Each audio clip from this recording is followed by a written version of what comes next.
Time for some world studies, and we're starting a new chapter today. I'm excited about it.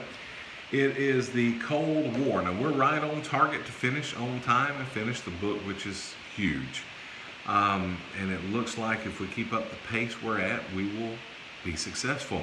So we're going to go through this chapter, and I'm just going to highlight a couple of things for you along the way. You were supposed to read the material yesterday, and hopefully you have a good grasp on it yourself.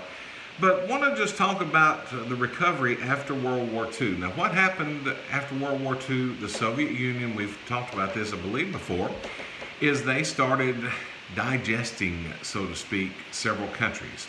You know, they had East Germany, they got some of the Balkan states and things of that nature. They would eat up some of these smaller countries that just didn't have a strong government. And so that was happening after World War II. But one of the things that was devastating to the world is the economic downturn. Not so much in the United States, because wars seem to do well for our economy for the most part. When we focus on war together, there's something about America that we always keep that focus and we drive it into the business world. You take places like Germany, France, Great Britain, that were devastated by this war, Italy. They were struggling.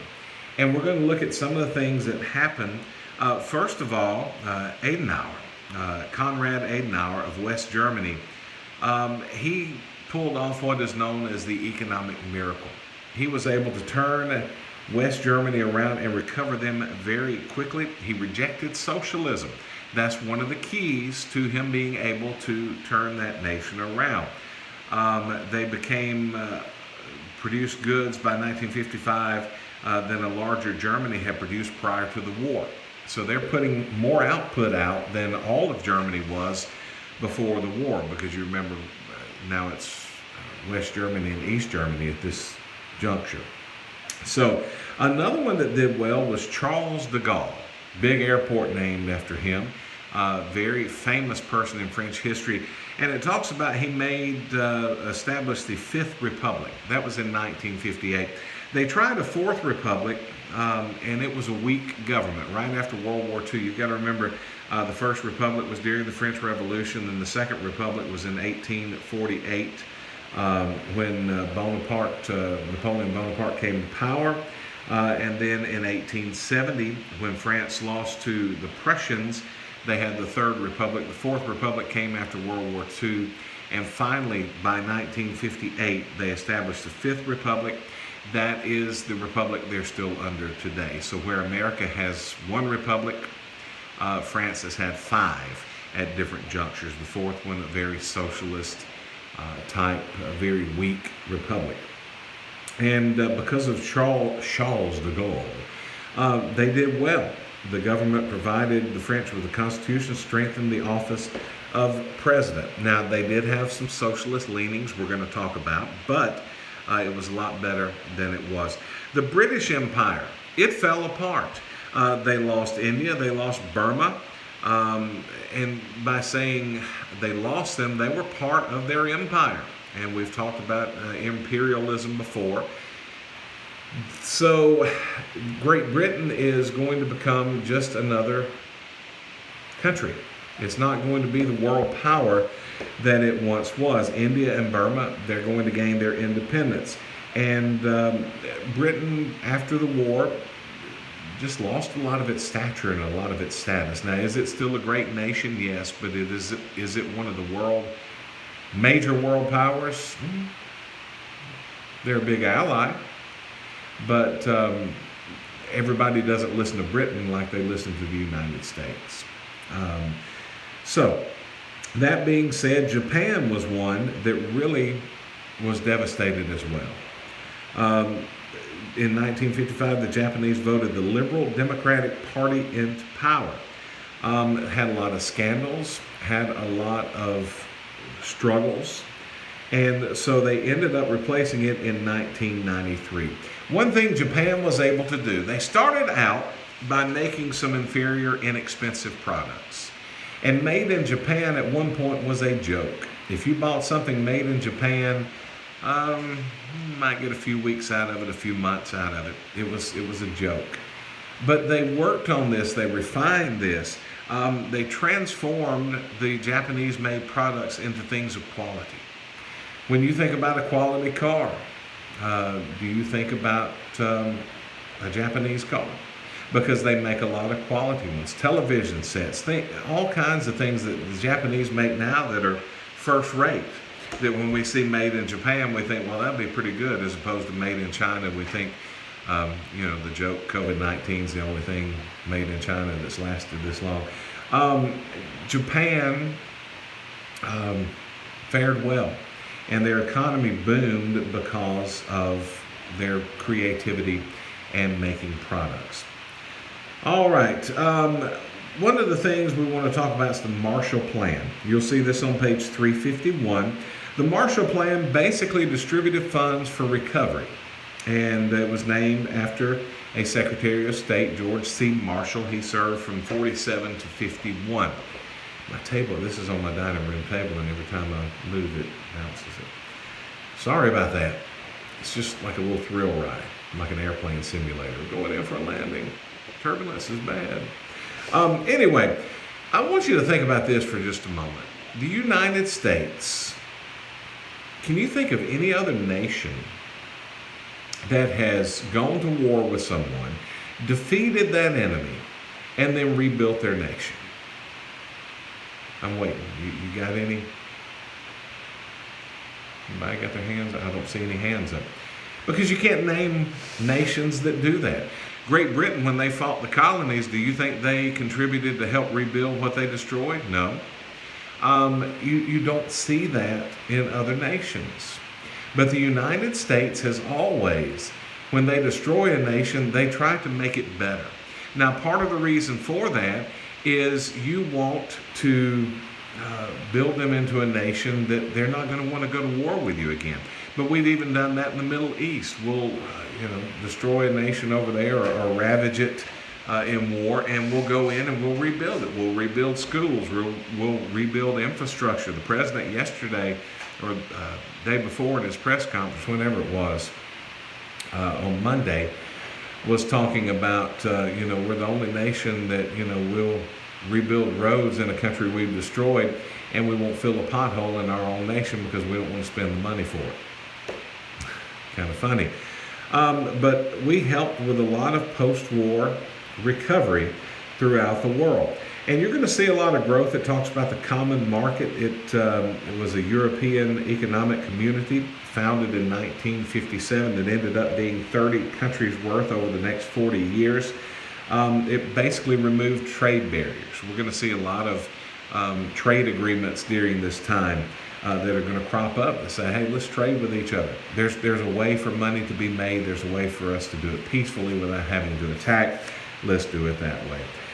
Welfare states and stagnation, bottom of 351. Welfare and socialism do not work well. They just don't. Now, I know some of you may disagree with that, but I'm right. No, socialism does not work, and your book gives a couple of examples. First of all, the British government, they had the Labour Party in control, and they formed the National Health Service. Listen to what they took control of. They took care of or control of key industries, including coal and railroads. They will end up taking over health care. And by the 1970s, unemployment was vast, inflation was vast, the British economy was pathetic. And they're going to have a lady by the name of Margaret Thatcher. Great, the Iron Lady. She's going to come in.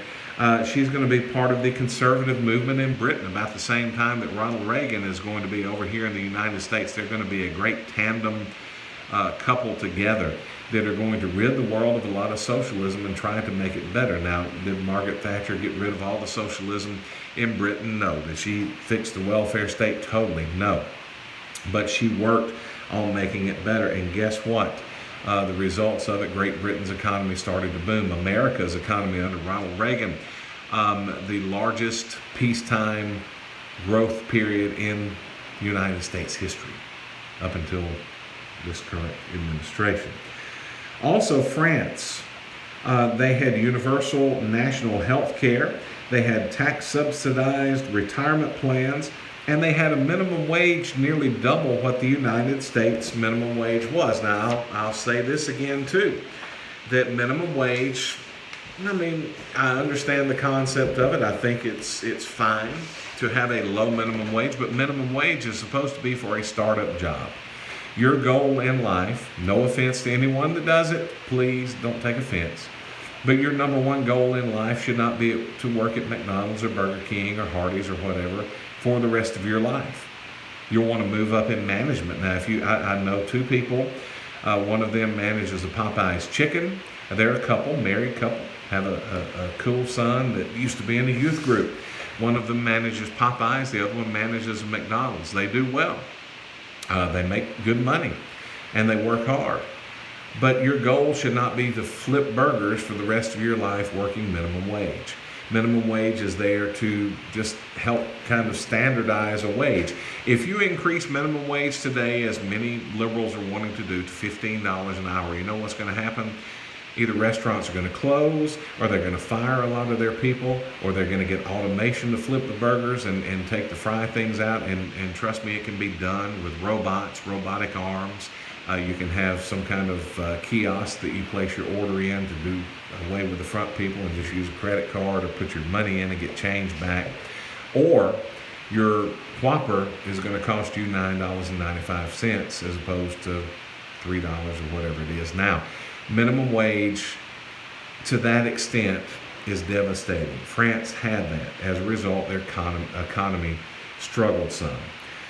NATO is also mentioned. If you'll flip over to 352 in your book, NATO was an agreement between Germany, Italy, India, Portugal, and it was basically the European nations. And what happened is they said, hey, we'll bond together, we'll fight communism. Almost to the point, hey, we'll protect each other. And that's what NATO was, the North Atlantic Treaty Organization. NATO still is in effect today. It's still in existence today. They're the ones that the president said, hey, some of you nations, they're supposed to pay a certain percentage of their gross national product in, or GDP, gross domestic product.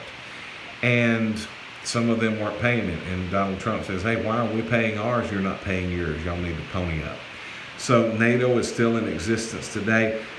Later on, more nations would join NATO, and it's a pretty big organization now. But it was basically to keep communists in check and protect each other. Another group that was formed, I detest them. I detest them. The United Nations is a weak, feckless, pathetic organization. They don't believe in Christianity. I think they're anti-Christian. They don't believe in scriptural foundations. Your book mentions that briefly, but you can name several things that they go against Scripture on. It's antithetical to Scripture. And they're weak. They have no power. And one of the things they do, one of the examples your book gives, they have the UN Security Council. So if you're going to have this big, massive thing, the United States has been attacked by Mexico, and for some reason, why we would, I don't know, but I'm just trying to give an example. We're attacked by Mexico. We want to defend ourselves against Mexico, and we want to go in and attack. And a president like Obama said, well, look, we need to take it to the UN, because that's how Obama talked, kind of. And we take it to the United Nations. The United Nations would put it before a vote of the Security Council. Well, on that Security Council, if I'm not mistaken, both Russia and China are on the Security Council. And if any member nation of the Security Council votes to veto it, it does not pass. It's not like a majority rules type thing. If one of them votes to veto it, the measure doesn't pass. So you see how the whole thing's set up crazy in itself. It doesn't do a bit of good, but you can read about the United Nations there in your book. We're almost to the 15-minute point. I'm going to let you go. I want you to do section quiz, page 352. Section quiz, page 352. Just do the top 5 answers, and I think we've discussed the star one enough. You don't have to answer it. You know how that stands. So do the 5 questions. Section quiz, page 352. If you want to go ahead and look ahead at 353, 54, 55, 56, 57. We'll talk about some of this stuff tomorrow. The next section, I believe, ends on page 359, and we'll get to all that material tomorrow. Have a great day. Miss y'all.